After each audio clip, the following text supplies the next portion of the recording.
Ladies and gentlemen, I'm Jared Keller. I'm the Vice President of Engineering for this company Conversica, and just dive in and tell you a little bit about what we do. So we're primarily a business-to-business and B2C sales automation platform that's powered by artificial intelligence. And outlining the basic flow of what our product does, we contact customers on behalf of the client, we classify the responses that those customers have to our messages, and then we take some action based on that classification and response. So who is currently using our software? We're in a number of different industries. We started in automotive, just with car sales and quotes, and have moved into education, mortgage, real estate, the other ones, insurance, automotive, and technology. All of those are pretty broad, and we work with a variety of sizes of clients, anywhere from one to several hundred employees. So diving more into the flow of what our product does. So it starts with the customer requesting information from our client. So this might be somebody going to Chevrolet's website requesting a quote for a particular vehicle, or somebody requesting a quote for insurance. From there, we handle the initial contact. So we say, hey, is this a good address to send information to? Or is this a good phone number to reach you at? Simple yes/no questions that just start the engagement with the customer. Once that customer responds, they can have a dialogue with the AI, and basically those responses get filtered to our AI for interpretation and classification, and we take some action based on that. So part of why this is important is making that initial contact very quickly to the customer. So sometimes sales teams will have high lead flow volumes, low lead flow volumes, but Inside Sales put out a report that said responding to leads within the first 5 minutes increases contact rate by 900%. So part of our role is to make that initial contact very quickly, and to make that initial engagement, get the customer responding with us right away.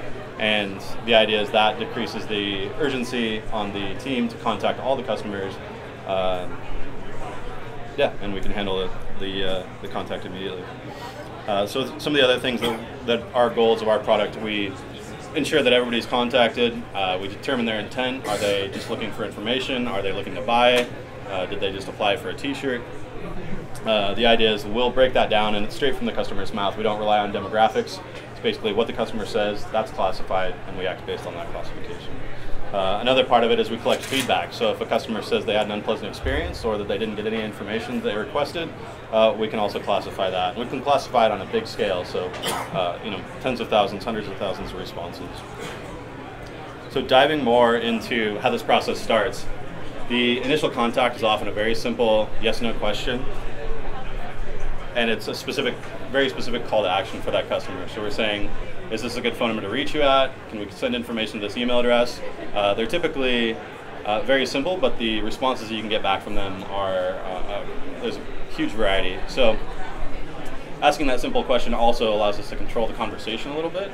So a lot of with AIs that you can converse with, like Cleverbot, or I can't remember the other names of them, but basically they're open-ended. You could say anything to them, and they have to respond. So in this context, we're asking a question, and that's a really good way of controlling the conversation, because you can say, is this the right phone number to reach you at? And somebody's not going to come back with, what's your girlfriend's name? They'll come back and say, here's my phone number, yes or no, or so it really limits the scope of problem that the AI has to address.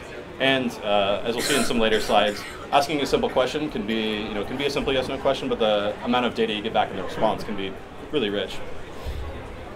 So here's some of these things that are kind of tacit about asking the question. But so if you ask that yes/no question, is this the best phone number to reach you at?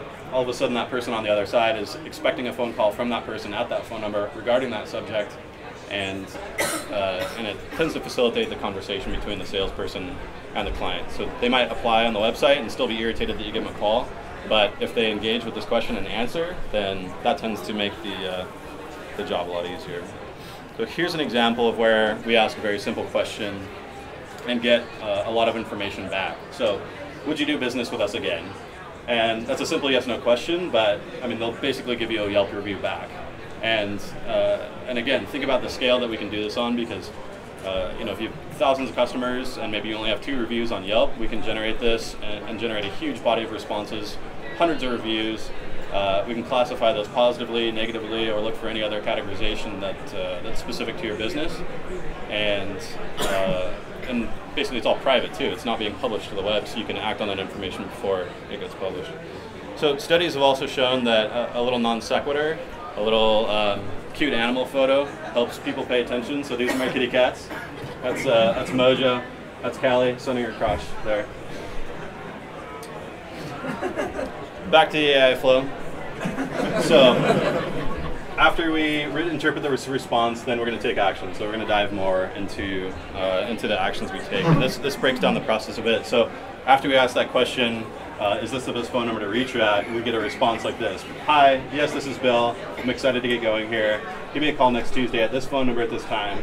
By the way, where are you located? So that goes to our AI interpretation engine.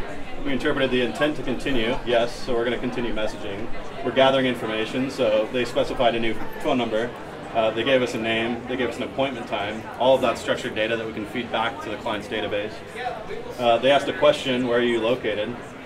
So that's a simple question, and if we have their information on file, we can plug that back into the AI's response to them. And the sentiment has been positive. They said they're excited to get going, and we can update the CRM. So that just gives us another dimension to act on. So in terms of, yep, and basically covering the previous slide, but if they have an intent to stop, we can also stop messaging and update the client database so they don't need to follow up with that customer. They know that they don't want to be contacted.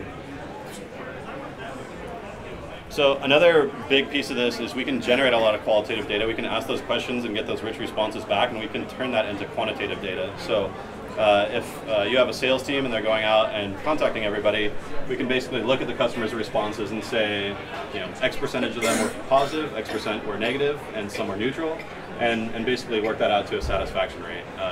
Are the majority of customers saying, yes, I was contacted, I'm very satisfied with the information I'm receiving, or are they saying that they haven't been contacted? So ultimately what this comes down to is we can allow our clients to increase their team's capacity, since they're only focusing on the people that have described intent or said they're not interested. Their team can focus on only the important things and give more attention to the people that need it, and and just the facilitation of the rep-customer relationship. So just an overview again of what Conversica does. We initiate the contact, we follow up with the users, we generate that user feedback and classify it, and then we can give pretty detailed reporting on all the information that we bring back based on positive and negative, but also on, I purchased elsewhere, I purchased from your competitor, please contact me later, etc. So the future for what we're always looking to expand our AI functionality and capability. So just like I said, the simple question answering, we're looking to expand that, looking to expand into other languages and internationalization. We do have a couple customers in Australia and Germany and a few other countries, a lot in Canada. Look into other industries and find what the best fit for Conversica is, and as always, scalability. So that's all I have really. Thanks everyone, and feel free to ask questions now. Does this connect to other Salesforce automation products like Salesforce.com, any of the CRM products? Yeah. So a big cross-section of what we do is integrating with third-party CRMs. So we actually have a Salesforce app that's on the market, and a lot of these industries have their own CRMs. Automotive has a ton of CRMs that are just dedicated to automotive, and that's a big part. So you feed the data that you get back into the system to the salespeople? Yeah, the idea is we'd pull out customer data, name, phone number, email address, we'd contact them, and we'd put the responses back into the CRM. Do you replace marketing automation systems? No, we work really well with marketing automation systems. The Eloqua, the Marketos, etc. Yeah. We have integrations with those, and they're a good partnership. Cool, thank you. Yep. Any other questions? AI, classification, machine learning, what we do? I'm going to jump in for a second. Sure. So, I'm very excited that Conversica is here because Conversica plays a very big role in my family life. And I really like her. So Conversica, my husband is the internet director for a car dealership, and a lot of the automated responses come through Conversica's excellent software. And she's both a wonderful assistant as well as a really profound tattletale. So we joke around in our family about which it is. So if you haven't yet checked out the product or had the conversations, I would really encourage you to talk with Jared and the other people here, because they are making something really, really fantastic and innovative and exciting, and it'd be great to learn more about them. And Jared's just really great, so if you would like to spend some time talking to him and his team today, that'd be great. So much like we believe in the spirit of entrepreneurship and innovation, around the room you saw the voting things for CoinBeyond, and you can put your currency in there, and your currency are the votes for who's going to win the most innovative or interesting company with your venture capital funds. So this is the beta model of the award, which was created by Red Rock. And the notion behind this being that this is our beta, and they're going to put some seed capital in, and whatever company wins the award this first year is going to have some seed capital to invent a more creative award for next year and let it be ever better over the years in terms of who the winner is. So this is our start, and we have some fun and a way to go. So please do, spend your bucks around the room. You can spend them all in one place or at a variety of different places, and just have a lot of fun getting to know a little bit about each other tonight. So Jared, thanks for kicking us off. Yeah, that was absolutely. really great. Yeah, thanks everyone. All right, thanks, Jared. Thank you. Who's next? Faith Life is up next. Faith Life. Want to go ahead and get that going? The relational databases Microsoft SQL Server and MySQL, as well as the NoSQL database MongoDB. Once you have a means of storing your data, though, you also need a way to interact with that data. One of these ways is through APIs.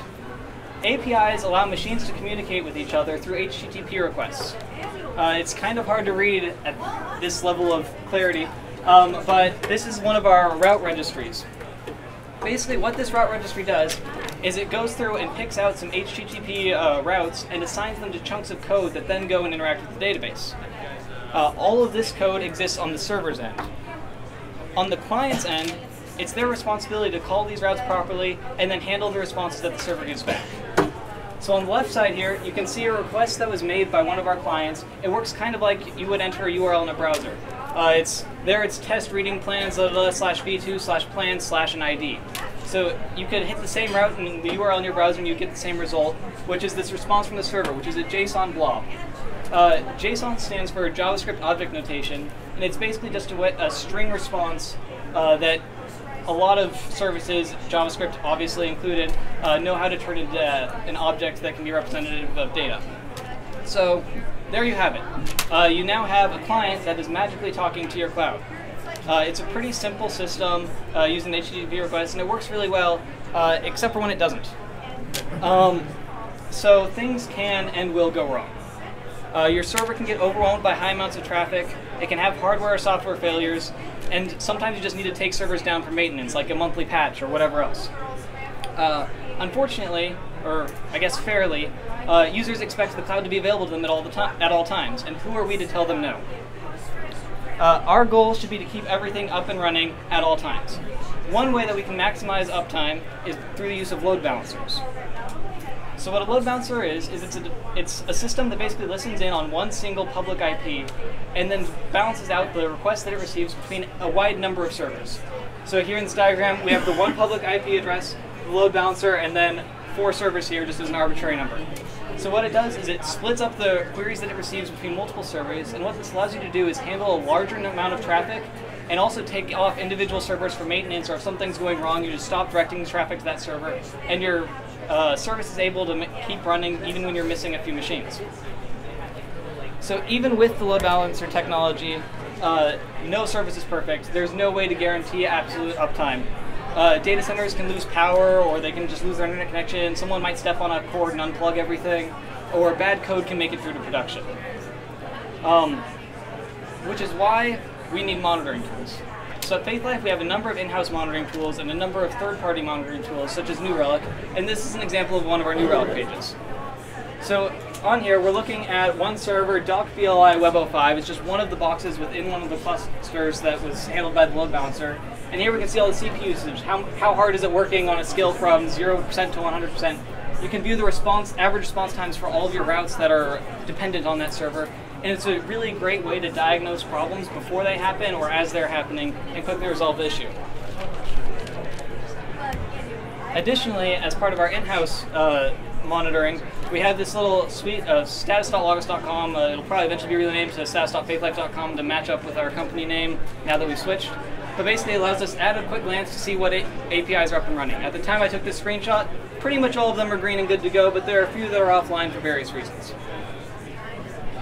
So if you're able to consistently maintain these APIs and your cloud services, you're able to power a lot of really, really cool features for your applications. At Faithlife, we use the cloud to preserve data from our users across all of our applications. If you pull up something on your Android phone, pull it up on your iPhone, pull it up on your tablet, pull it up on our desktop software, just open it up in a browser, the same information is available to you everywhere. Additionally, we allow our users to collaborate on shared documents, so I'm sure most people here, especially anyone who was in high school in the last 5 years, is very familiar with Google Docs as a great way of collaborating, and we also support similar functionality. So, using the cloud, all of your apps can kind of come together and function as one individual platform of functionality for your users. If someone's taking notes on their desktop client, they can then view it on browser or on mobile, or they can update their preferences on one of their apps and it's universally spread across all of their applications. Or they can update their custom dictionary if there's a word that they like to make up and use all over the place. They can update it on their phone and then they'll never be bothered about it being spelled wrong on any other device again. So, additionally, you could highlight text and then it updates on your desktop client. So basically, using the cloud is a great way to interconnect the functionality of your products and interconnect your users' workflow across your platform as a whole. This increases the value of your products because, let's say, for example, you're on Google and you have the option to use Google Docs and you have the option to use all their other features. When they're connected, you can just like share with a button, or everything's automatically there, which is even better than having to share with a button. You're driven to use that because you might as well. All of your information is already there. So it's a great way to kind of promote your other products outside of trying to market each product for its individual strengths. A user just choosing to use one of your applications suddenly gives them a lot of reasons to choose to use yourself in other areas as well. So, before you go into clouding all the things, there are a few things that you need to watch out for. One thing that is one of the largest challenges of managing the cloud and getting it reliably and working well as a tool for your customers is that you cannot lose your users' data. Losing your users' data can range, or has pretty bad consequences, ranging from just losing the trust of that user to if you lose that person's credit card information, things can get a lot worse for you. So, how we prevent that is through the use of staging environments. Whenever we have a person write code, they write it on some master branch and then it goes up into test, where we have an extensive testing suite that hits that, and it goes through all of that before it ever sees the light of day in the real world. And so through that testing, we're able to stop mistakes and holes from getting through, and we have an extensive suite of tests that cover all of that. And we also take regular database backups, and this is important in case like your entire warehouse just goes down. Taking backups is another great way to preserve everything. So, you need to also make sure that your clients can handle it when your server messes up. Because like we were talking about before, no server is perfect, it's going to go down from time to time, and your clients need to be able to handle that and gracefully manage it when the server's not working. Additionally, your server needs to be prepared to accept bad data from the users and handle it well. Now, bad data can have a number of sources. One is just bugs in the code on your client side, and another one is malicious users who are trying to get in and get your information. So one way to protect yourself from malicious users is to make sure that the data that you receive from your users never goes directly into the database. There's a famous picture, and I didn't get on the slides because I thought I had a limited number of slides, but that's okay, of like a car who on its bumper sticker has semicolon, drop table, semicolon, and when they get their picture taken by speeding or from like one of the red light things, it just destroys the government's database. And so it's things like that, SQL injection attacks that you really need to defend against, as well as users trying to access other users' confidential information. So to kind of talk about the space of how we go about syncing together users, I kind of want to give like a higher level talk about the logic behind how we manage users who are doing multiple documents. So let's say we have two users here, Anna and Becky, who are both working together on a collaborative note, kind of like a Google Doc or whatever, that they're working on together. At the start, the note's empty, everyone's on V1 of the object, nothing's been changed, it's the original version. Now let's say that Anna goes and makes a change to it, and then Anna is now on V2, and the server is now on V2, but Becky hasn't seen this change yet. So it's a pretty simple process. Becky, when she comes online, syncs down what's been put onto the server, and now everyone's updated on V2, everyone's happy.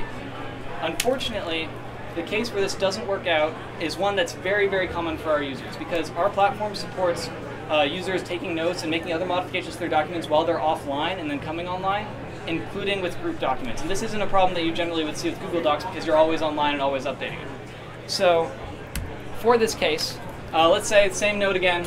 Anna's now on V2, she wants to make another change. So she updates the server with another note, and Becky's offline and doesn't see it. So now Anna's on V3, server's on V3, Becky's behind. But now instead of syncing down to get up to V3, Becky is syncing up her changes and wants to update the new document. And if they change the same word in the document, you suddenly have a problem. Because we don't want to lose users' data. And the obvious solution would just be, let's take Becky's and obliterate Anna's. But then Anna's really unhappy because she has no idea what just happened. Sorry? You can wrap up, right? Okay. What we have is the server rejects Becky's request, and so the server rejects Becky's request and goes back to V2 of the document instead of V3. And it looks at Anna's V2 change and Becky's V2 change and comes together and comes up with a merged document for them. So this merged document can come from a number of systems, because different services in different situations all have different merging algorithms that work best for that situation. But the server hands back this merged document to Becky, which updates Becky to V3 and also includes the changes that she was attempting to make. And upon acknowledging receiving that, she then sends up that merged document back, and now Becky and Anna are on Becky and the server are on V4, Anna's on V3. So now, unless she's made some other changes while offline, in which case the process would just repeat, it's a simple matter of Anna downloading the changes that Becky's now made that have been merged in with her own, and now everyone's synced up on V4. And so that's kind of how we handle the conflict that you run into when two users are trying to manipulate the exact same set of data without knowledge of each other. So that's pretty much all I have for you guys. I'd like to open up to any questions, and otherwise enjoy the expo. All right. Thank you, Aaron.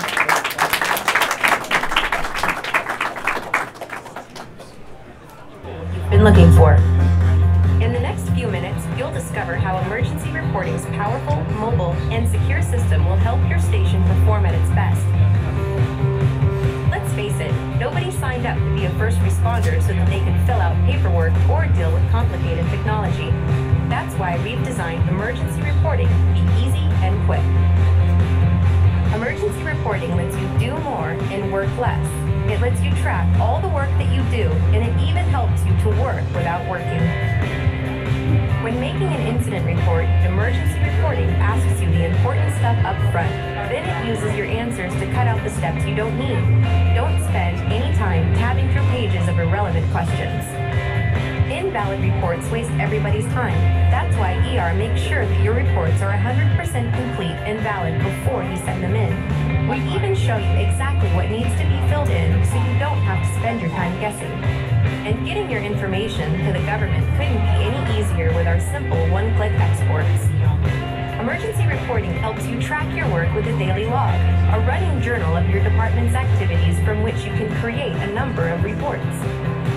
In fact, emergency reporting has a library of over 900 reports that you can use to understand your department's day-to-day operations. You can use that data to defend your budget or build a solid case for additional funding. And ER helps you track your personnel and equipment to make sure you're ready to perform when you get the call.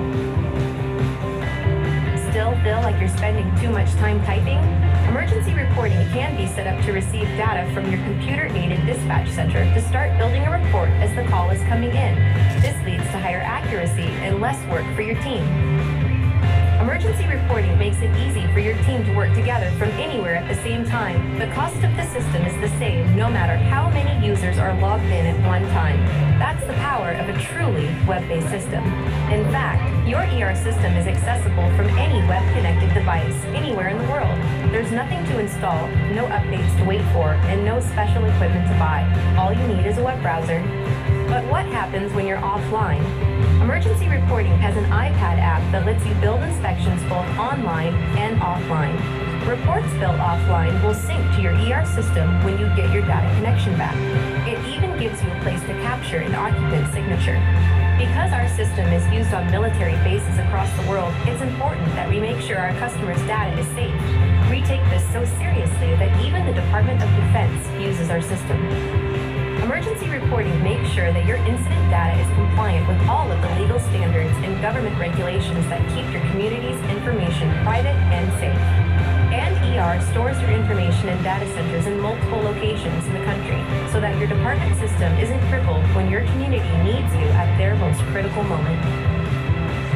Emergency reporting is the industry standard for web-based station management. Our customers own all of their data, and ER doesn't require a contract. It's not just easy to use, it's easy to buy. Visit www.emergencyreporting.com today to sign up for a free demo account.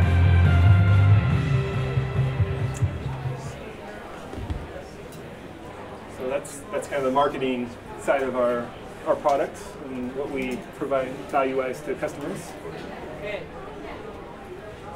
Well, thanks, Gabe. We were going to just have an informal conversation also around what it's looked like for you in your life in IT here so far in Bellingham. Can you tell me a little bit about that and share that with our group? Yeah. So I graduated from Western in 1996. Or no, actually started Western in 96. Graduated in 2000, and had my first internship in Fairhaven, and it was actually for a company that would actually later grow into emergency reporting in a sense. So it was kind of funny as that comes full circle. But yeah, I graduated from Western, started working at a web company as an intern actually. Was there for a while, and then transitioned to another company in Bellingham called Attachmate. Was a software engineer there for over a decade, and was at Faith Life recently, and then just made the switch recently to emergency reporting. So lots of options in Bellingham. I mean, everyone that goes, comes to the community, wants to stay here. Went to Western and was lucky enough to stick around and stay in the community. Very cool. Yeah. What's been one of the most interesting business problems that you've been able to solve through technology?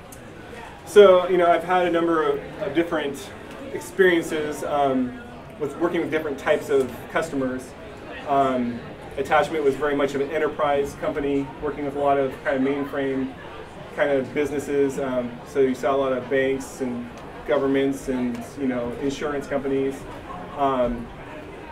To now, it's kind of we're doing more of the full stack web development, trying to go kind of more cloud-based architecture.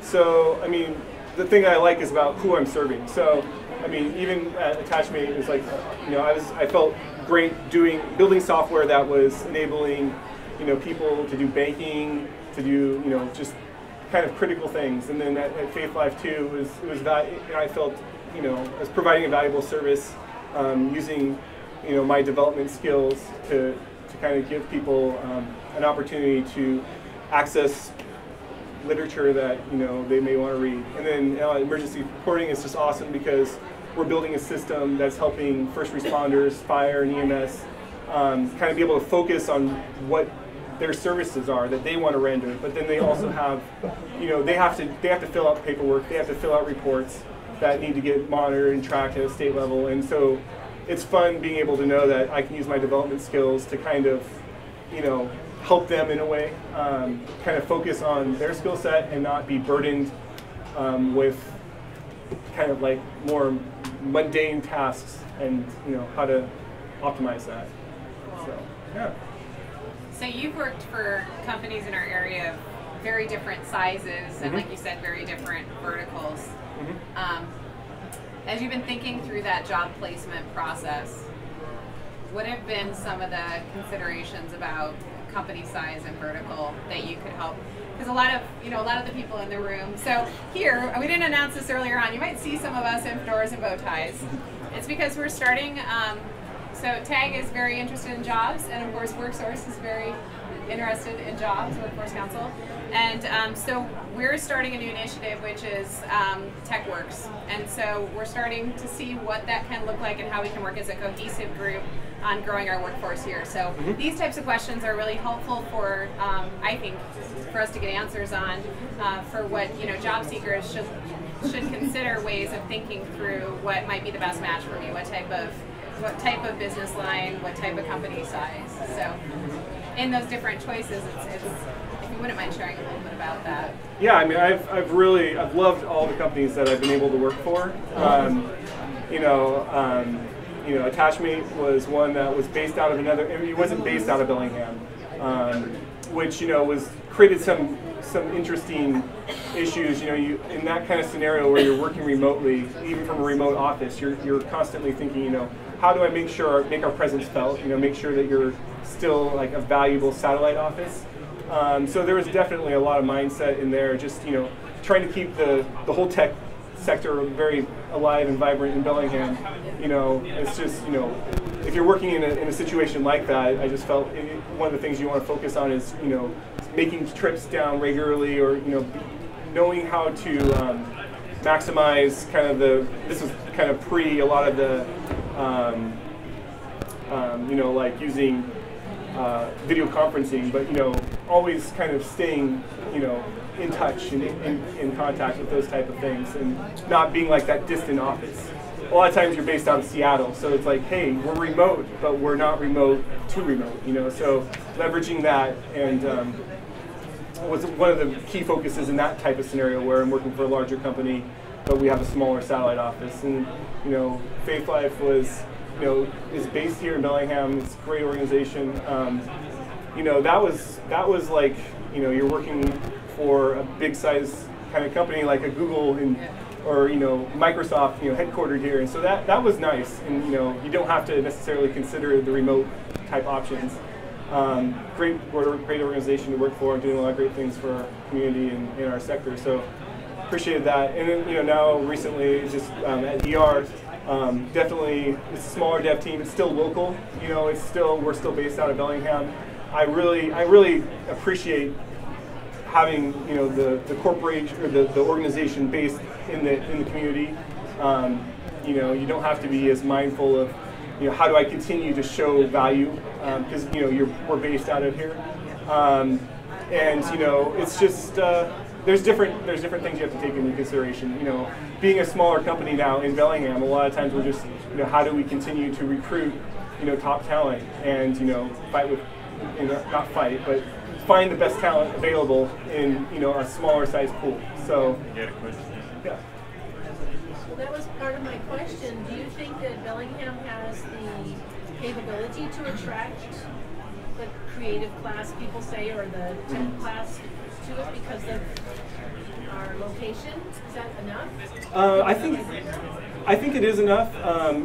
When I was working at Attachmate, we had some amazing top talent there, and it's kind of interesting because I loved all the people I was working with there, both local and remote. But I felt most connected, and I felt like we had a really valuable team up here in Bellingham. So in some ways, it's kind of like if you're a big company, yeah, you should think about coming to Bellingham, because if you're in the Seattle market, you're having to compete with getting people from Amazon and other large organizations, right? And if you have an office up here, you can and especially if you're still kind of considering it a Seattle-like market, it's close enough that people. I know people that commute down to Seattle. I feel horrible for them. But at least having an office up here, you can still kind of have that Seattle. You can attract basically people who want this lifestyle and this kind of small town feel, and they're gonna maybe be better. You have a less of a pool to compete with. You're not competing with a Google shop and an Amazon shop who, maybe have other things to offer. Yeah. So you know, there's an advantage from that business standpoint if you're a larger organization trying to thinking about opening up a development shop here. We have Western, which has, you know, I've worked with a number of Western grads. I was a Western grad. Worked with a number of Western grads from, you know, all three organizations, and you know, I've been, you know, I love working with interns because I learn stuff from them too, and I think it's important to have kind of that, you know, collaborative thing. Like they're bringing in new technology that they're learning right now, and you know, in software engineering, you're constantly learning, and as soon as you stop learning the new thing, like you're kind of getting out of date. So Teaching companies. yes, yeah, and so in the ER, at all the organizations I've worked with, you know, it's very much, you know, you want to look at, you know, attracting new talent that you can teach and build up, and Western has provided a great kind of base for that too. Thanks, Gabe. Yeah, thank you. So visit with Gabe some more. It's a lot of fun. Okay. So thank you. Thank you.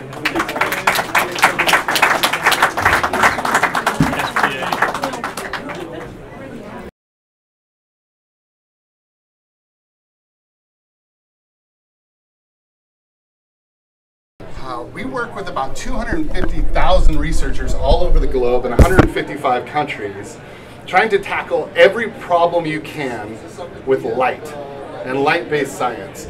It's an interesting challenge, and our mission is huge. I mean, the email that I got from Meg says, what is a big problem that your company has tried to tackle? Well, we're trying to improve the human condition with light and light-based technology. It's about as big of a problem as you could possibly try to solve. So we're not afraid of tackling large challenges. For this presentation, I've got a bunch of pictures for you. And those pictures are hopefully going to tell the story of at least 13 areas that we have science and that we have activity that's working to change the world. So the first two, make solar economical.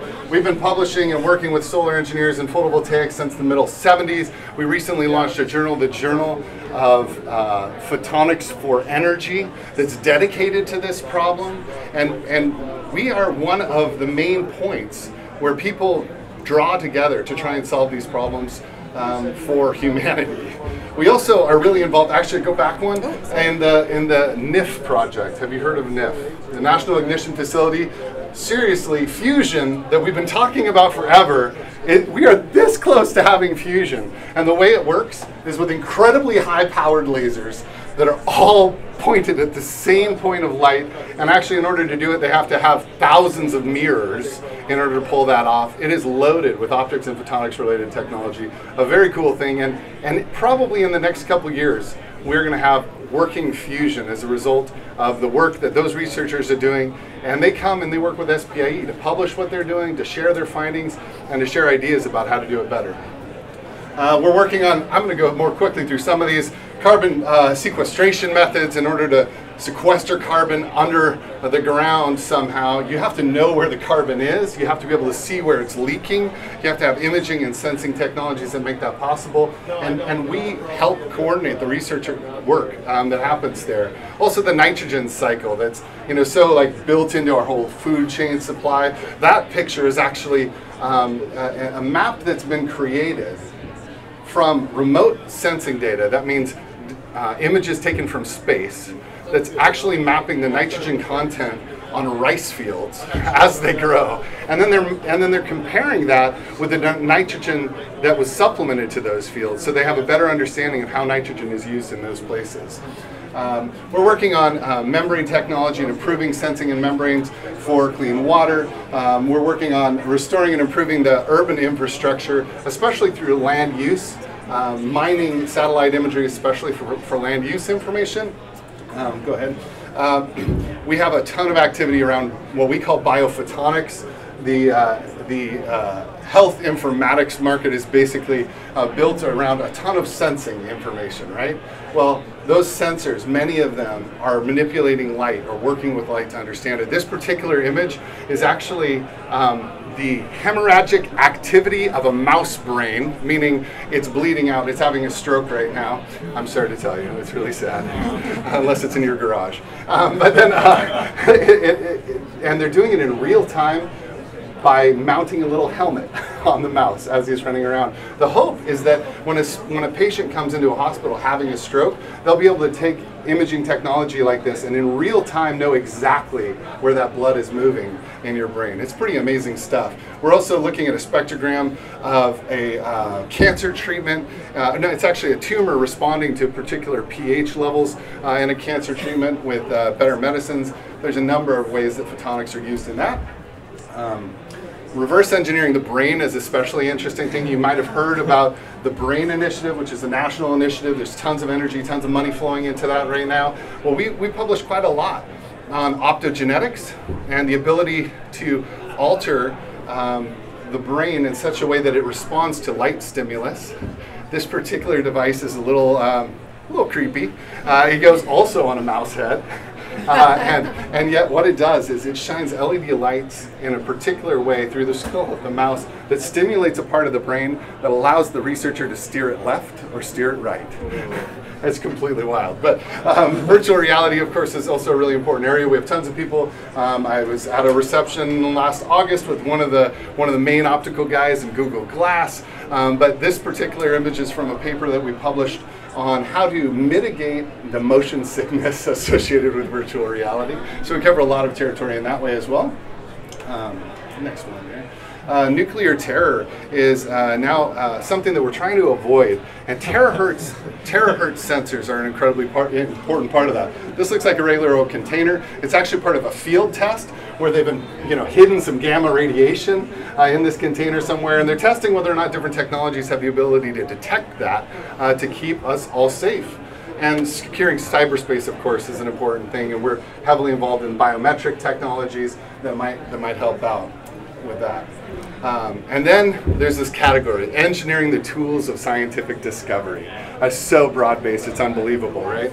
But when I was talking to the researcher about a year and a half ago now, who actually designed this head on the head of the Mars Curiosity rover, that's from 20 meters, it can blast a pulse of energy, actually turn rock into plasma, and analyze that plasma cloud to tell you exactly what the chemical makeup of that is. It blew my mind. And for good reason. This stuff is unbelievable, and they're doing it on Mars, but they're going to be able to translate a lot of those technologies to make our lives better as well. So it's really an exciting area to work in. And we do this by bringing people together. Fundamentally, who are we as an organization? We are people that draw other people together in events actually not too dissimilar from this, many quite a bit bigger, some about this size even, but we do it in conferences. So each year we host about 35,000 conference attendees in meetings literally all across the globe, from Australia to Brussels. And our biggest meeting is in San Francisco every year. It's called Photonics West. We invite about 20,000 people. I know you've been there, right? Fantastic show. About 20,000 people show up to hear 4,500-ish technical talks given in 6 days. Imagine organizing 4,500 technical talks in 6 days. And imagine creating a mobile experience for those people so that when they're trying to figure out where do I go next, it's a really great experience. And it's the kind of experience that makes them want to not only come back, but connect with the people around them and actually chart a new destiny with these technologies that we've got associated with it. The next, we teach courses as well. Go ahead. We have giant trade shows. Photonics West also has a very large trade show in Moscone North and South that hosts over 1,200 exhibitors. I think it's 1,400 exhibitors now. But and where basically all the latest technologies are showcased, and you see that interplay between the research community and the commercial applications community, where this stuff really starts to take hold and starts to have an impact in the world. We love to host networking events. So, you get a couple engineers together with a glass of beer, and you wouldn't believe the conversations that start to fly. But it's a pretty fun thing to do things like that. This is a picture in San Diego of our Optics and Photonics conference. We also host a startup challenge every year, where we basically are trying to connect really great upcoming business ideas in the optics and photonics space with a little bit of money, yes, but actually more important than that, we're connecting them with a panel of judges who has the ability to say, these people have something important, you should pay attention to it. And even though they might get a $10,000 check from us, what they're really going to get is attention from a venture cap firm, where they could get round one funding that might make them take off. It's a pretty exciting thing to be able to do. We share our discoveries as well. So go ahead. The next, as part of our activities, we publish around 17,000 research papers every year. We host most of those in the SPIE Digital Library, which is the largest online repository of optics and photonics related research. And it's a great thing to do, and we have presence and distribution worldwide with that research. You know, we build those technologies that make sharing of information like that possible. The SPIE Press is an integral part of our publishing activity as well, where we publish traditional books, but also ebooks and different topics. You can see some of these. They might put you to sleep at night unless you're really into hyperspectral remote sensing or optical scattering or electro-optical system analysis and design. But I can tell you the people that write these books and the people that love these books have great passion about what they do. And that's what we love to ignite. Go ahead. SPIE journals are also an important thing. You can see we recently launched 3 new journals: the Journal of Neurophotonics, the Journal of Astronomical Telescopes, Instruments and Systems, and the Journal of Medical Imaging as well. So we publish quite a bit of literature through our journalist process. And we're involved in things like the National Photonics Initiative, where we took a real lead as an organization, pulling together other organizations, trying to create a movement around photonics technologies and the promise that they have for society. We were really excited last October when Obama mispronounced photonics. He said photonics, but it was the first time a president's ever said photonics, actually. But more importantly, he announced a $200 million grant to be put into research with photonics. That's above and beyond other research grants that have been out there.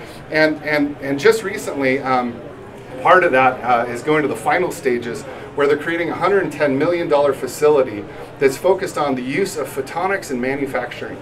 So we're looking at the next generation of manufacturing in the United States, largely powered by the sensors, the lasers, and the technologies that we're talking about that will help bring this country forward.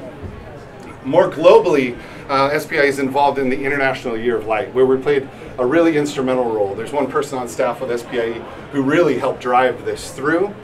And what that means is years of work, excuse me, to get the United Nations to say the year 2015 is the International Year of Light.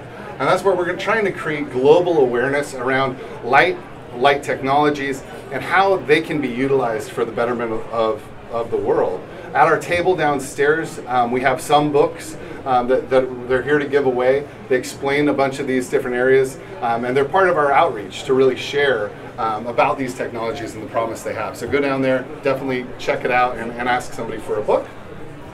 And then the most interesting part to this crowd, and me too, because I'm a Western grad, and I didn't want to leave. I worked at Georgia Pacific before I came to work at SPIE 16 years ago, where I will not leave because it's such a great place to work. But we're doing it from Bellingham. So the next slide shows you a picture of SPIE staff. There's about 175 of us. 30 of them are in the IT group, where we work on all sorts of cool technology using mobile, data warehousing, business intelligence, business systems, and more traditional IT infrastructure to really help bring all of this forward. It's an exciting time. It's an exciting organization, and it's fun that I had an opportunity to come and talk with you about it. So thank you, and I look forward to talking with anyone after the talk as well. Thanks.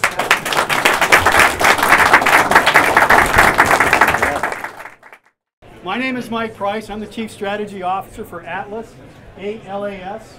I'm a Western graduate, 1984. I did a few years in the Marine Corps, traveled all over the world, and came back to Bellingham because, just like our previous speaker was talking about, this is a place to come back to. But instead of coming back here in the way that most people do, I got lucky enough to live on Lopez Island for a few years, where I met Nigel.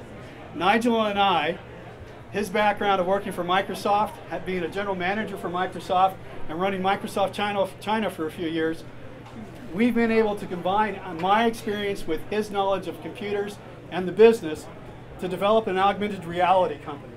And we write software for augmented reality. And augmented reality is the way that you're going to be dealing with your computers in the future. Because everything you see on a 2D screen, you're looking at that 2D screen and you're making extrapolation from that onto a 3D world. And at some point that doesn't work. And I will tell you personally from my own experience, I was a planner in the United States Marine Corps for the invasion of Iraq. And I will tell you at that time in my career, I had been 15 years in the Marine Corps, and I thought I understood that process as good as anybody. And I will tell you that wasn't true. There was hundreds of people that knew that plan. Maybe a dozen of them really knew it. It's too complicated, it's too important, and it's too dangerous to do it in the 20th century technology. Augmented reality is all about the 21st century. And that's where, when I talk to the kids here today, and at the schools and everywhere we go, I always conclude what I'm talking about with, I'm 55 years old. And if somebody had told me when I was 15 in 1975 that we would have computers that could do the things that we take for granted today in a small little device that had more computing power than the Apollo mission did when they put those guys on the moon, there's no way it was possible. So what I'm telling the kids today is that you're going to see the 21st century through augmented reality glasses tonight. This stuff works, and we're making it happen here in Bellingham. We're down here at the TDC, which is a union between the state, Western Washington University, and thank you to, I'm sorry, she left. Professor Clark is already gone, and BTC, as well as the Port of Bellingham. We're there to bring everything together, and they've given us the opportunity to continue to work there. You can see that we've got office space in there with our name up on the doors, or up on the windows. And we've got 3 interns from Western and a 4th on his way. We're very excited to be working with these kids. And this is what we do. We make software. Yeah, so our business is making it possible for hardware devices like this to superimpose digital 3D models on top of the real world. Some of you may have seen Star Wars, the first Star Wars, 25, 30 years ago, whenever it was. And there was a pivotal moment when Princess Leia was displayed as a hologram asking Obi-Wan for help to save the Empire. And essentially we make that same thing possible. It's taken a little while.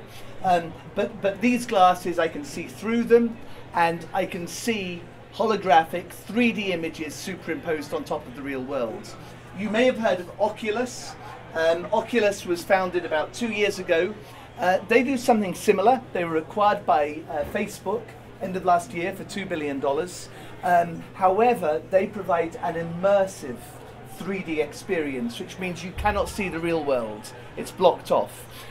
More recently, Microsoft announced something called HoloLens, which is a virtual reality, augmented reality product like this. The difference that we have is that we have about twice the field of view. So we believe that we are able to deliver both augmented reality and virtual reality.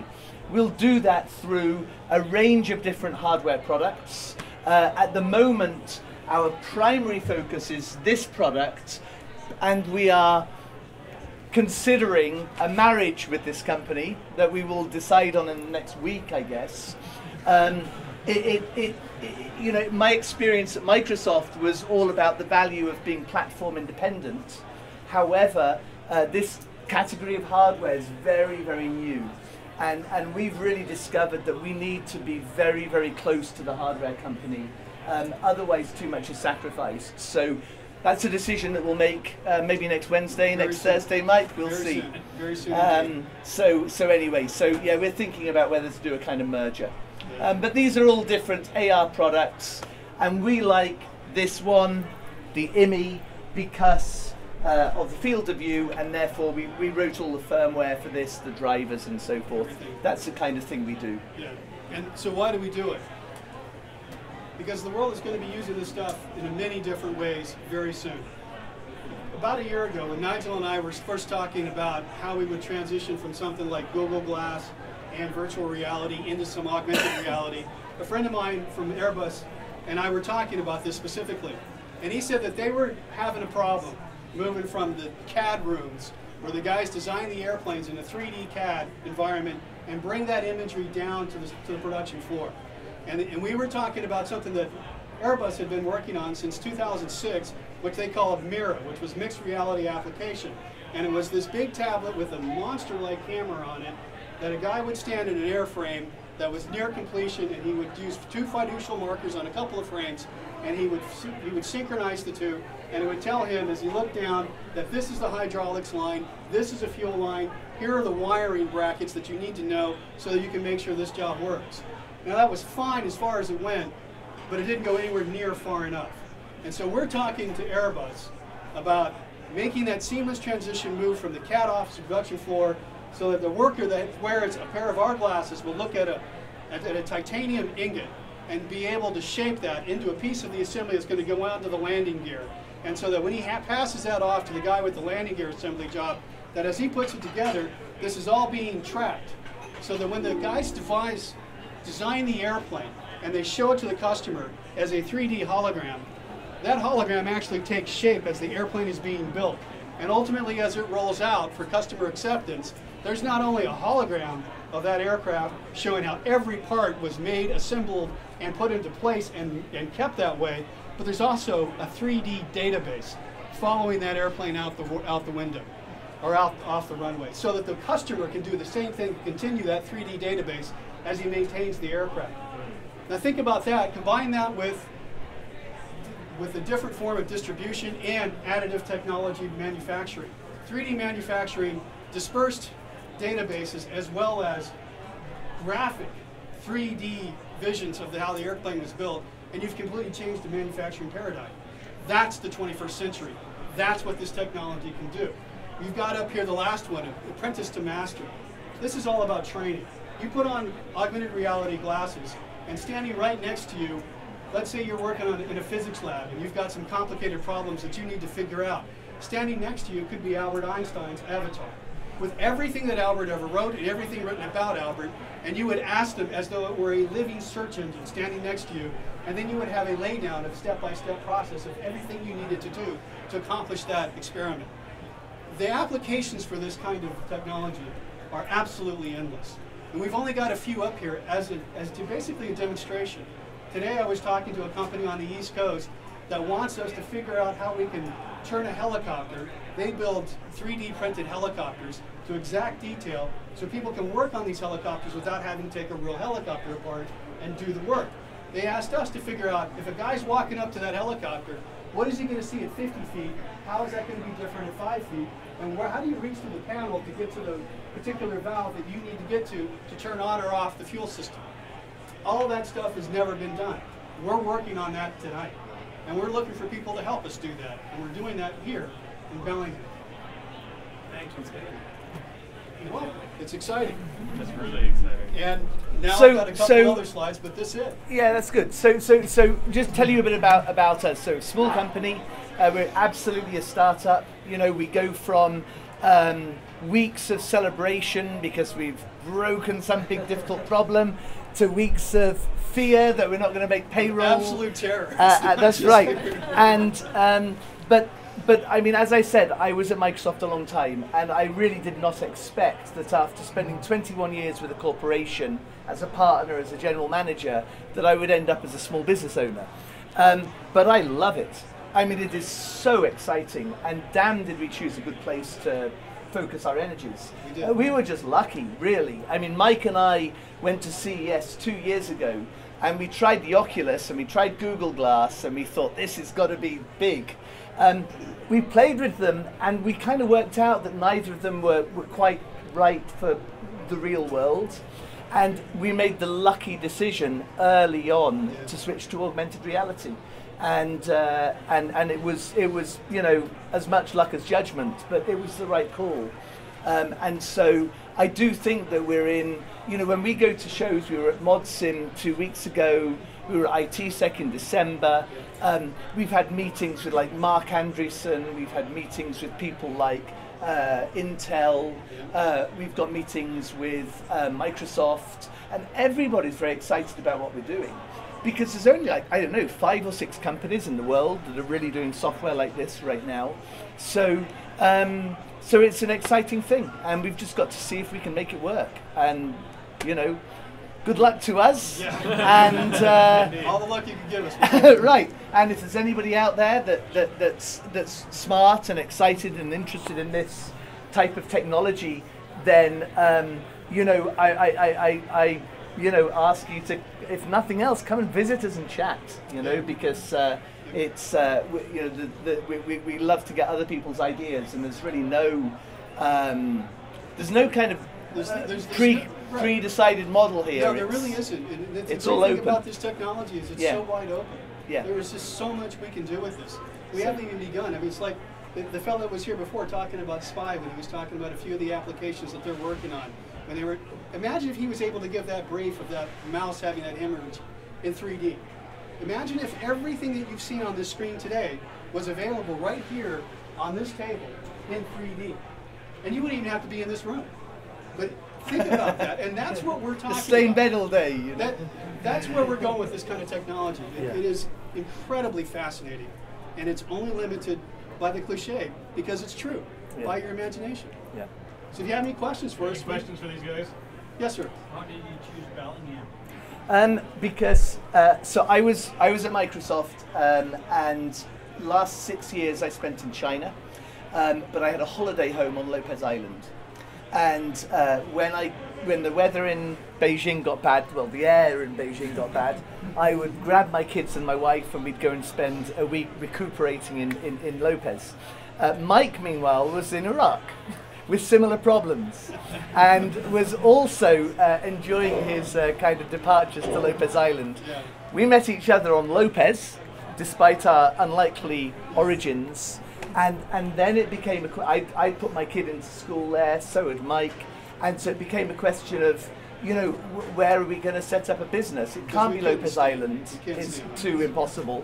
And so we looked at Seattle, we looked at Everett, we looked at Vancouver, and we were driving back from Vancouver, spent a night in Bellingham, and said, well, this is a nice place. And it started there, seriously, and then we met the university people, met with Catherine, and felt that was, and then the tag on the first night we went to the tag meeting, and just thought they were very vibrant, and it was kind of a nice feeling, and so that was why. And it was interesting to be back in Bellingham 30 years later, because it took quite a while for me to get the smell of the paper plant out of my nose. I kept telling him that I couldn't smell anything, but he'd got it locked in his head. I don't have it now, but for the first couple of weeks I was here, it was really fascinating, because I kept smelling GP. Pardon? Burnt tea. Yeah, I've heard it described as a burnt cheese sandwich, but I could never put words to it, but I could smell it. Yeah. Unfortunately, I don't anymore. Do you have any more questions? Because we can't stop talking about this technology. I know. We're going to let other people get in, Mike. Yeah, I know. But thank you. All right. Yeah, thank you. I just want to say one thing. I'm with TAG, the board chair for TAG, and this is exactly the model what we want to see happening in town here. It works perfectly. These are guys that chose to come here.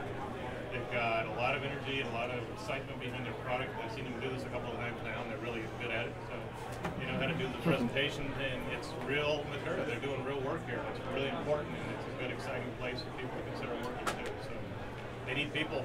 We do. Yeah, thank you. Thanks for your time. Up next is DIS. Is that you? So DIS is a relatively large company locally, but not always understood as such by our graduates from Western. So I'm glad that you guys always get out there and continuously get engaged.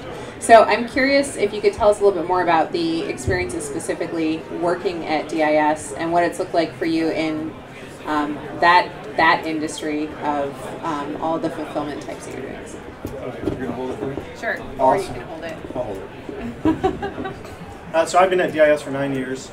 The one thing that I have really appreciated about DIS is the willingness that management lets their software developers create their own software. So we have pretty much full disclosure on what we want to implement, how we want to implement it, which allows our team and developers to be very creative. So the flexibility is really important for me at DIS. And it's been very rewarding for me to work there so far. I'll hold it for you. Okay. Yeah, I would echo that in that we have a lot of freedom technologically to kind of implement things the way we are. There's no kind of red tape, oh, you have to use this vendor's technologies for certain political reasons or anything like that. It really allows us to be creative and innovative and kind of the solutions we provide. Yeah, the other thing that we have going for us, we have a really tight-knit team, which allows us to argue or have good discussions, and I personally like an environment where my teammates are willing to stand up against my decisions, fight for something better, and we have a good, candid discussion, and I think it's really productive for us. So, what would you say is one of the more interesting business problems that you've solved in your careers at DIS so far? I would say it's what we're working on today. We're working on a package called Service Logistics. And the product's supposed to bring technicians in the field, bringing paperless. So right now, a technician goes out, works on a forklift, or works on a heavy piece of machinery. And in the past, they've been using time cards. And so our application is written on iOS. So it's a native app. We've written it in Objective-C. And it goes out, captures their time, captures their GPS coordinates, tracks their what parts they use, communicates back to middleware servers that we have running in Amazon Cloud, which then communicates to a variety of business systems. DIS actively maintains 5 different business systems. The business system is your accounting or inventory package. And so right now our software that our team is writing integrates with 3 of our business systems, and it's mainly focused in the construction markets. I'll just add on. I mean, I think one of the having the 5 business systems poses a big challenge, just because they're very disparate systems, different OSs, hardware run, and although it's the same line of business, a lot of the data sometimes is called the same but means different, or different business processes. So I just think being able to create a product that will integrate with 4 or 5 kind of disparate systems and in kind of a cohesive manner with one product, it can be challenging, and it's difficult to solve sometimes, and a lot of times it takes a lot of people, a lot of business knowledge from different groups, and so to have everyone come together to solve that is pretty cool.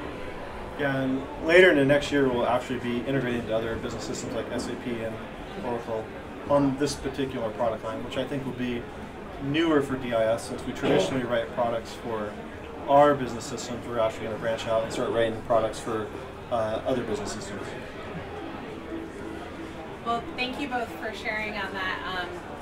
I've had a lot more opportunities of late to talk with DIS people, and if you're considering and being on the market, the communication has always been extremely positive and extremely based on how do we grow our business here locally. And I love some of the things that you said, regarding a team that is willing to have a dynamic that allows for feedback and innovation within that team. So well done, and thank you both for coming today. I hope that you have a lot of great opportunities to connect. Sure. Thank you. Thanks. Thank you.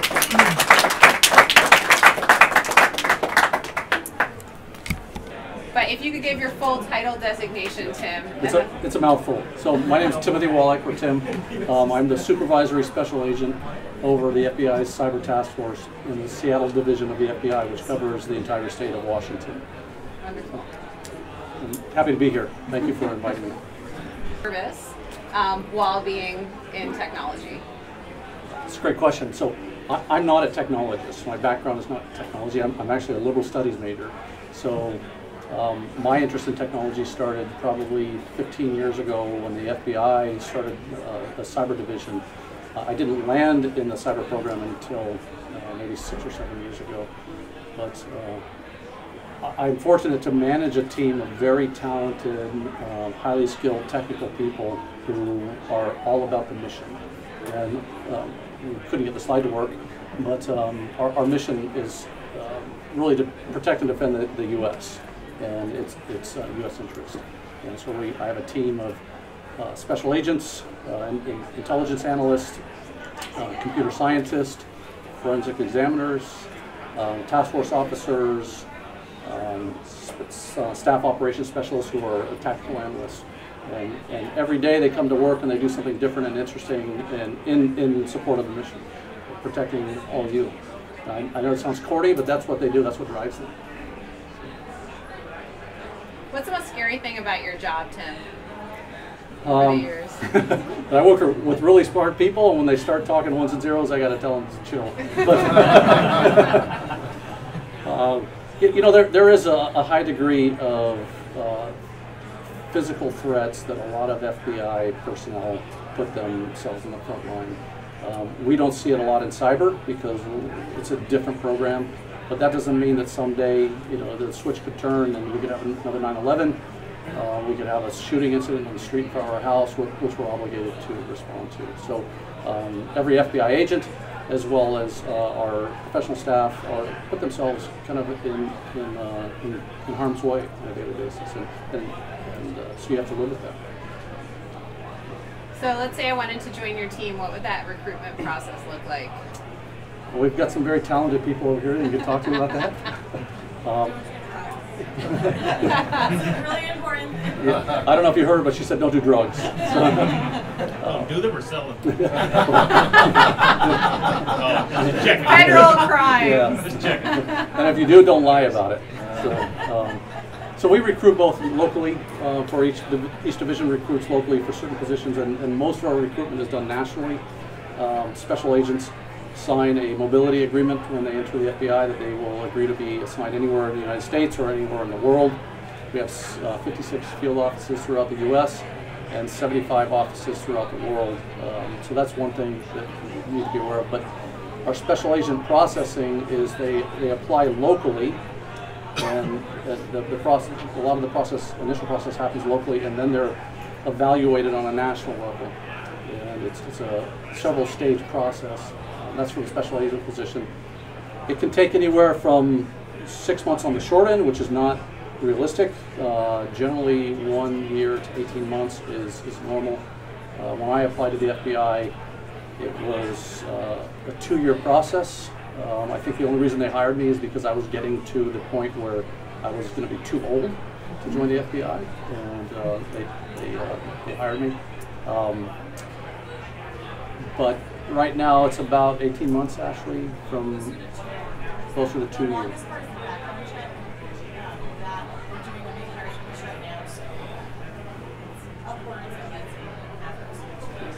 Depends on your background, you know, some of it is. There's a lovely form like SF-86. I don't know if they can hear you because I can barely hear you. It's about a 2-year process, 18 months to 2 years, and it's a background check that takes up most of that time. So, and then we have other professional staff positions. We have computer scientist positions that we're recruiting heavily now for. The special agent position we're recruiting heavily for with people with technology backgrounds. We have information technology, ITS positions, information technology specialists that we're recruiting for. A lot of our really cool technology positions are back in Washington, D.C. We have several divisions and units that do some really cutting edge things with technology. In the field offices, the computer scientists are the ones that are doing the interesting and dynamic computer science type work. And we're actually hiring locally for a computer scientist. So if you're interested and you haven't stopped by our table downstairs, please stop by. So, anything else? Any questions? Yes, sir. There is an age restriction for the special agent position. That's the only position in the FBI. You have to be 37 or younger when you're hired. And in my case, I was 36 when I was hired with the FBI, and I turned 37 when I was in the academy. So the reason for that is there's a minimum number of years of service to qualify for a federal law enforcement retirement. And so you have to have the 20 years service. But all the other professional positions within the FBI, there's no age maximum. That's an easy one. With the mobility agreement, it sounds like it'd be better to be single than married. You know, We're married for a while. Is that a commentary on life, or is that? No, not necessarily. Interestingly enough, most of our agents that enter the academy are married, believe it or not. And most of them are about, I think the age average 30, in the early 30s. So young families.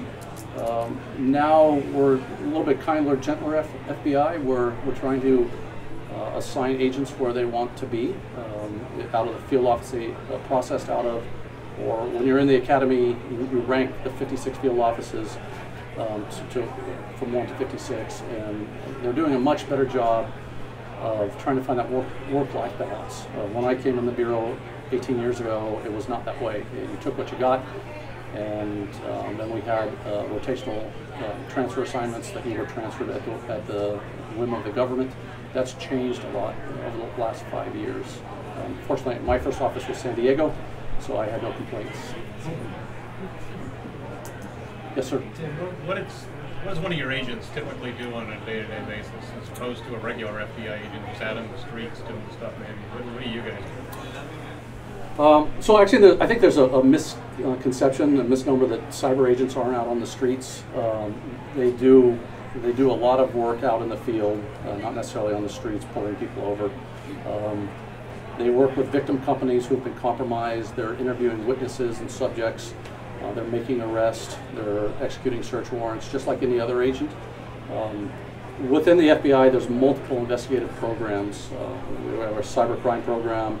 Our counterintelligence program was basically investigating people who are conducting counterintelligence actions against the U.S., counterterrorism, our criminal program, which are violent crimes, gangs, organized crimes, white-collar crime, public corruption, weapons of mass destruction investigations. So our agents are not only doing those things, they specialize in conducting criminal intrusion investigations, cybercrime investigations, but also they're supporting and assisting other agents who are doing those other types of crimes. So on my team at least, we have 10 agents, and their normal day, they come in the morning and be working on one investigation and then get a lead to go out and investigate, to interview a subject, a witness. Most of our actions are planned in advance, so the searches and arrests are planned in advance unless it's an incident that just happened. If somebody came to you and said someone broke into my server, you guys be the ones doing the forensics on that to figure out who did it and how they did it? Ideally, yes. So we get the helicopters out of Quantico and fly them in, and we're like, just kidding.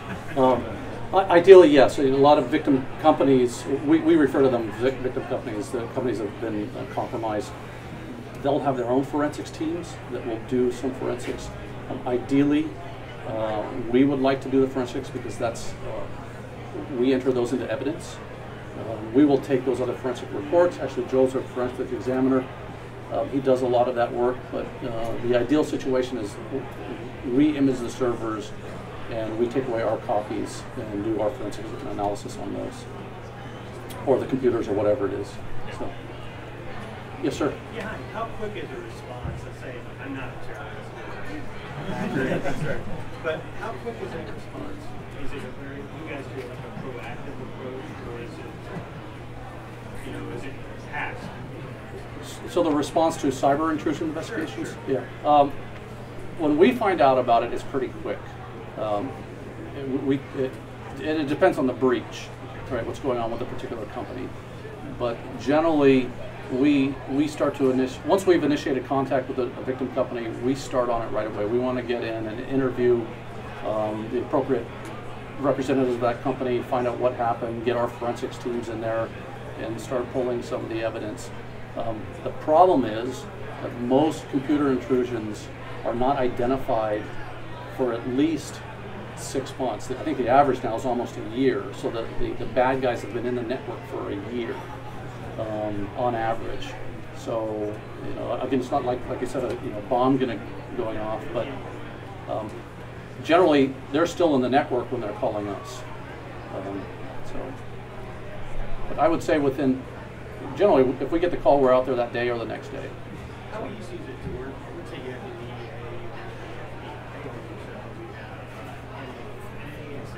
so how easy is it to coordinate that information or data coming from the ISPs to, big corporations? Is that easy to handle that stuff? You got to go get is it Homeland Security? Now, how easy is it to? Of course we do. There's no turf wars. I don't know if everybody heard the question. How is it easy to coordinate amongst other law enforcement and intelligence agencies? It's easier now than it was in the past. And it really depends a lot on the relationships that the local agents and the local teams have amongst the agencies. Back at our headquarters, we have joint, at least in cyber, we have joint task forces that are representative of the entire U.S. intelligence community. So we have all representatives there. We partner very closely with the Secret Service because there are very similar lanes in the road of some of the investigative authorities we have. There's a crossover. Secret Service tends to focus more on payment card fraud, investigations of payment card fraud. We have the full spectrum of investigation. The unique thing about the FBI is we have the criminal investigative mission, and we're also the only U.S. government agency with a national security investigative mission on cybercrime. So, but like anything else, you know, there are bumps in the road. So it's a good question, though. Thank you. Yes, sir. If you work for the FBI, can you pretty much kiss your cyber privacy goodbye? Your cyber privacy? Yeah, like if I was to work for the FBI, should I just consider every phone call, text message, email that I send looked through and filed away somewhere? Absolutely not. Absolutely not. So if you're conducting communications on an FBI-issued device, yes, that is subject to whatever requirements we have, and for the most part, people abide by those. Your personal accounts are your personal accounts, and there's kind of a misnomer out there. In order for any law enforcement organization in the U.S. to look at your personal data, listen to your personal phone calls, it requires legal process. It requires a court order from a court of law based on probable cause.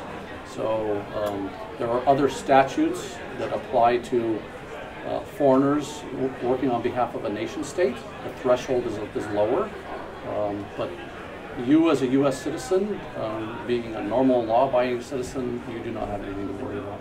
So now, if you're not law-abiding, then it's a different story. So, yes, sir.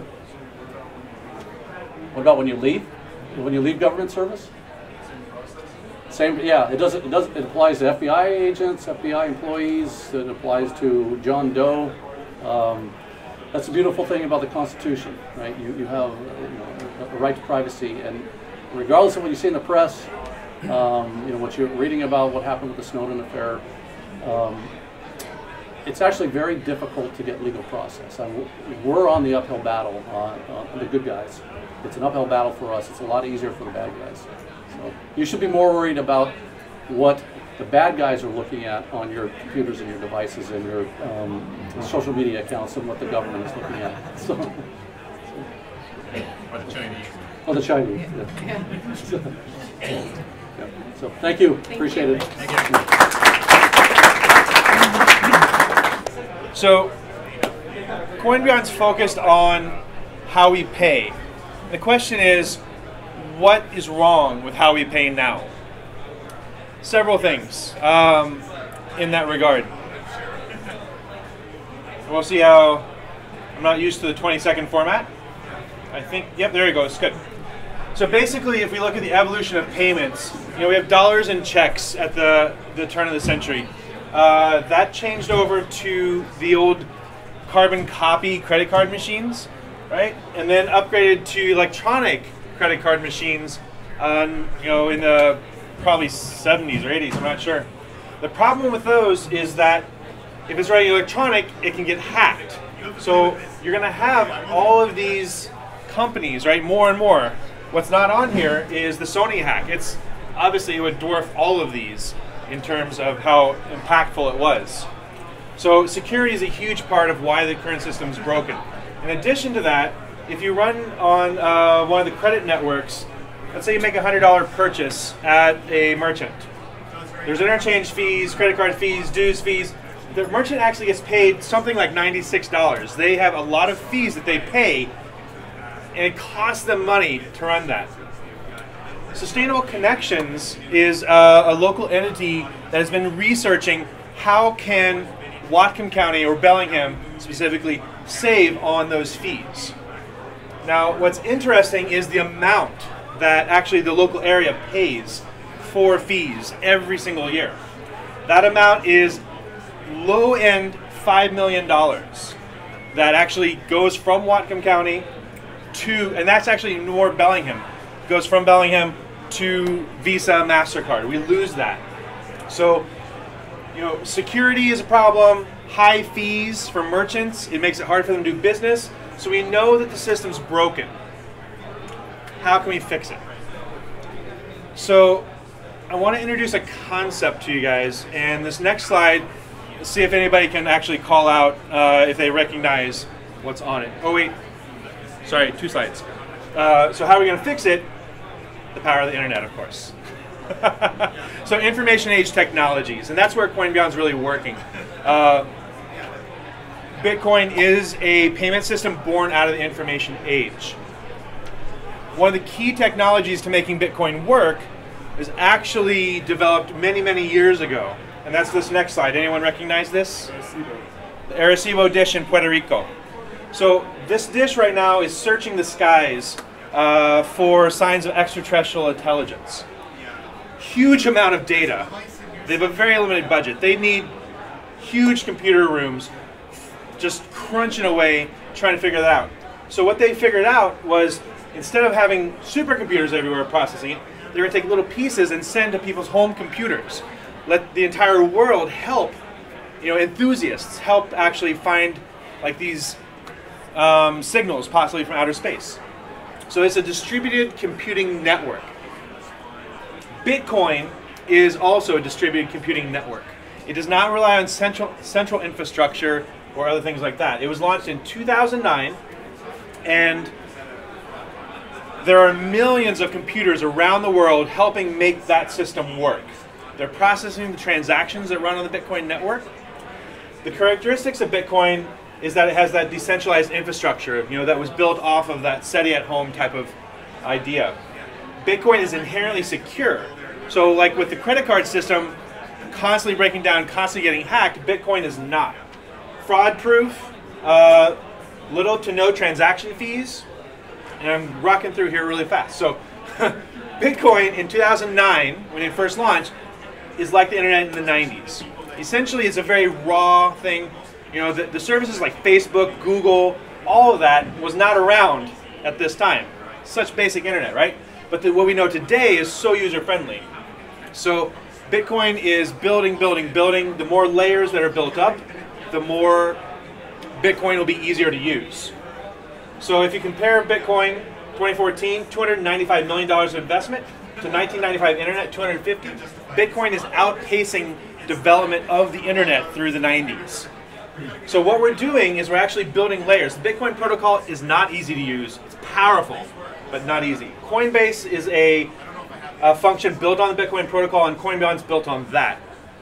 CoinBeyond is user-friendly, and it allows you to be more secure in your transactions. It allows you to save money in the merchant's money, keeps more money in the local economy. CoinBeyond makes it easy to use Bitcoin in your everyday life. So the whole key to that is, if you want to get groceries, get gas, you know, pay your rent, taxes, things like that, that's what CoinBeyond's working on. How to use Bitcoin in your daily life. Next one, coming soon, a full Bitcoin economy right here in Bellingham.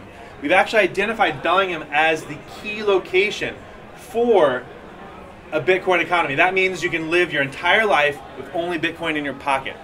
Pay your rent, like I said, gas, groceries, go to the movies, whatever you want to do. The reason Bellingham's ideal is it's just the right size. It's large enough to matter, but small enough we can reach critical mass in a very short period of time. College town, right? Always forward in that regard. We're on an international border. A lot of folks, Vancouver is one of the largest Bitcoin communities in the world, and they come down here to shop all the time. So making use of that is going to be critical in our usage of Bitcoin. And of course, local economy here is king, right? So the way we do this is our point of sale system. It's very similar to what Square has. So it's a mobile point of sale. It allows merchants to accept Bitcoin, but also process credit and debit. Full featured system. The app currently is on the Google Play Store. If you're interested in checking it out, you can download it. We'll come out with the iOS version probably midsummer is the projected time frame for that. And yeah, we're rocking. I just got back from Silicon Valley, and there's the last one. And yeah, we were knocking the socks off of them down there. They were so stoked to see us, and they're really excited to see what we're building here in Bellingham. So there's going to be a lot of energy from Silicon Valley actually coming this way. It's really exciting. So that's 20 slides in 20 minutes. Oops. Good job. In Silicon Valley for about $600,000 to $900,000 of investment towards the company, which will last us for about a year, and then we will get another round after that and continue building a company. So we're really focused as a hyper-growth company, similar to PayPal, Dropbox, other type of Silicon Valley entities, but we're based in Bellingham, which is really exciting for us and folks around here. Question? You mentioned Square. Yes. And they have the Cash App. So what are some of the similarities and differences between what they offer and what you offer besides the currency that you're exchanging? Sure. So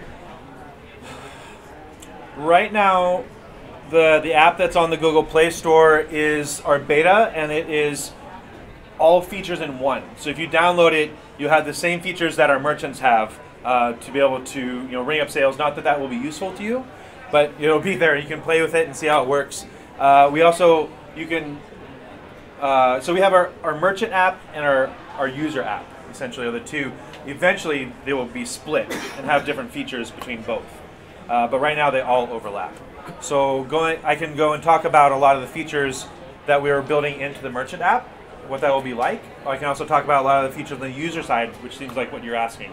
Okay. Is that what you'd like to hear about some of the things happening with the user side app? Yeah. It's just like, why use, what are the downfalls of using like Cash Apps and exchanges? Are there hidden fees involved even with that we're not seeing? When I send $75 via this Cash App and they receive that $5 in their bank account, what is the difference between what you're doing and what the Cash App already does? Right, so the Cash App, all of what Square does relies on the traditional banking system. They use what's called ACH transfers to move money around. This process is just very, very slow, cumbersome. It's very costly, so that's why it costs a lot for you to actually, for merchants to accept credit debit, for you to send money. If you're like for PayPal, if you're paying, actually if you send someone money on our app, the victory screen, once you've sent the money, it actually shows you how much money you have saved over PayPal in that circumstance. So the ACH system being very high cost, Bitcoin is very low cost. A great example of this is Goldman Sachs, right? One of the largest financial institutions in the world. They did a study on Bitcoin last March, a little over a year ago. And what they looked at was if they continued to use, since they're in so many different countries, they continue to use the local currency, like dollars in the US, Canadian dollars, yen in Japan, continue to use those, but on the back end, to actually move money around, replace the ACH system with Bitcoin, they would save $1.5 billion per year if they did that. So Bitcoin is able to resolve transactions much faster. ACH takes 30 to 45 days for banks to actually finally settle their books. When you actually make a credit card transaction, it takes them that long. So Bitcoin takes 10 minutes. We've cut down Bitcoin, so it takes, if you pay with Bitcoin, it takes 3 to 4 seconds for your purchase to be authorized. So there's tons of reasons. There's also, from the user side, security, like I mentioned with the the JP Morgan hack, the Target, Home Depot, where basically every time you use a credit card, you're exposed to fraud because the information on that magnetic stripe contains your name, your address, your card number, all those things. If that's taken, someone can impersonate you and make transactions on your behalf. And yes, most of the time the credit card companies will reimburse you for any fraud that happens in that case. Most of the time. There are exceptions to that. Not to mention, actually, the pain of having to wait for your card to get reissued if you're on a trip, right? Traveling in Europe, and that happens, and your card now is going to arrive somewhere in 2 weeks. right, you're in trouble, right? So being exposed to fraud sucks. So Bitcoin is inherently way more secure. That's key user side benefits. Yes. Hi. My understanding of Bitcoin is that it's finite, though, in its total. Like, how do you see that in the future affecting you as a person utilizing that as your? It's one of the key features of Bitcoin. Right now, the U.S. government is actually printing constant amounts of money and throwing it out into the wild, right? Yeah. So the folks that actually developed Bitcoin were just appalled by this fact. So they set the top limit, the total number of Bitcoin ever released will be 21 million, which doesn't seem like a lot until you realize that with US dollars, we have down to 2 decimal places, right? Like a dime or a penny. But with Bitcoin, it goes down to 8 decimal places. So it's very divisible. We will never run out of Bitcoin. And what will happen is the value of Bitcoin, as we reach that 21 million release, the value will raise. So right now it's about $233 US for every Bitcoin. So it's naturally deflationary, which is very much on purpose. So yeah, the value is just going to go up, and it's very similar to the metric system. So if you use like centimeters, kilometers, right, millimeters, things like that, picometers, like if you go 8 decimal places down with 1 unit, it's called a Satoshi. A bit is 1,000th of it's a millionth of a Bitcoin. So there's different amounts. As the actual value of Bitcoin rises, we'll move into those smaller amounts. And someday, like a Satoshi will be, something like a penny, or 100th of a penny. It definitely, one of the amazing things about Bitcoin, there's 2 huge use cases why it should instantly replace everything else that is going against it. One of those is international payments. So actually down in Silicon Valley, I heard about this instance where he's of Colombian nationality, and for some reason, he's working in the U.S., he has to get paid to Colombia, and then that has to get shifted back to his U.S. account. They can't pay his U.S. account for some reason. And so he gets huge, cut into his pay when it gets down to Colombia, and the same thing happens on the way back. So he's getting 80% of his paycheck, essentially. With Bitcoin, there was actually a quite notable transaction that happened back in February where $80 million was moved from a U.S. account to a Chinese account, and it cost about 2 pennies, 2 US dollar pennies. So the ability of Bitcoin to move a lot of money very quickly, very efficiently, it doesn't really matter what the amount is, technically. So anything international, Bitcoin, obviously, start using it today. Micro-charity. Right, micropayments. That's the other huge use case, is micropayments. So right now you can go to a website and give it the thumbs up, I love the website, what you're doing and everything, but what if you wanted to help support them, right? Doing a 10-cent credit card payment to help support them isn't realistic.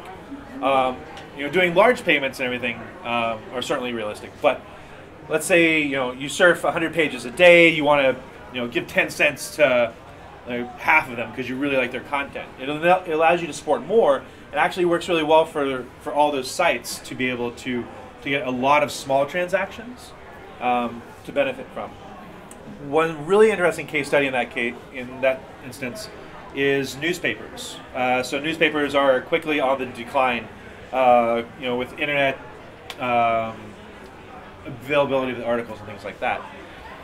So moving to the internet is a challenge because ad revenue based on actual ads displayed is about 1/4 of what it is in print ads. So they're losing money if they do that. Or less. Right. There's also the option to create a paywall. If you've ever seen, like, you go to an article, you can read part of it, but then to read more of it, you have to answer some questions, or you have to pay money, or something, right? That's a paywall. So right now, there's not a good solution for newspapers. But with Bitcoin, you can actually very easily, you want to read this particular article, it's 10 cents. Click it, pay it, right? It works for them, works for you.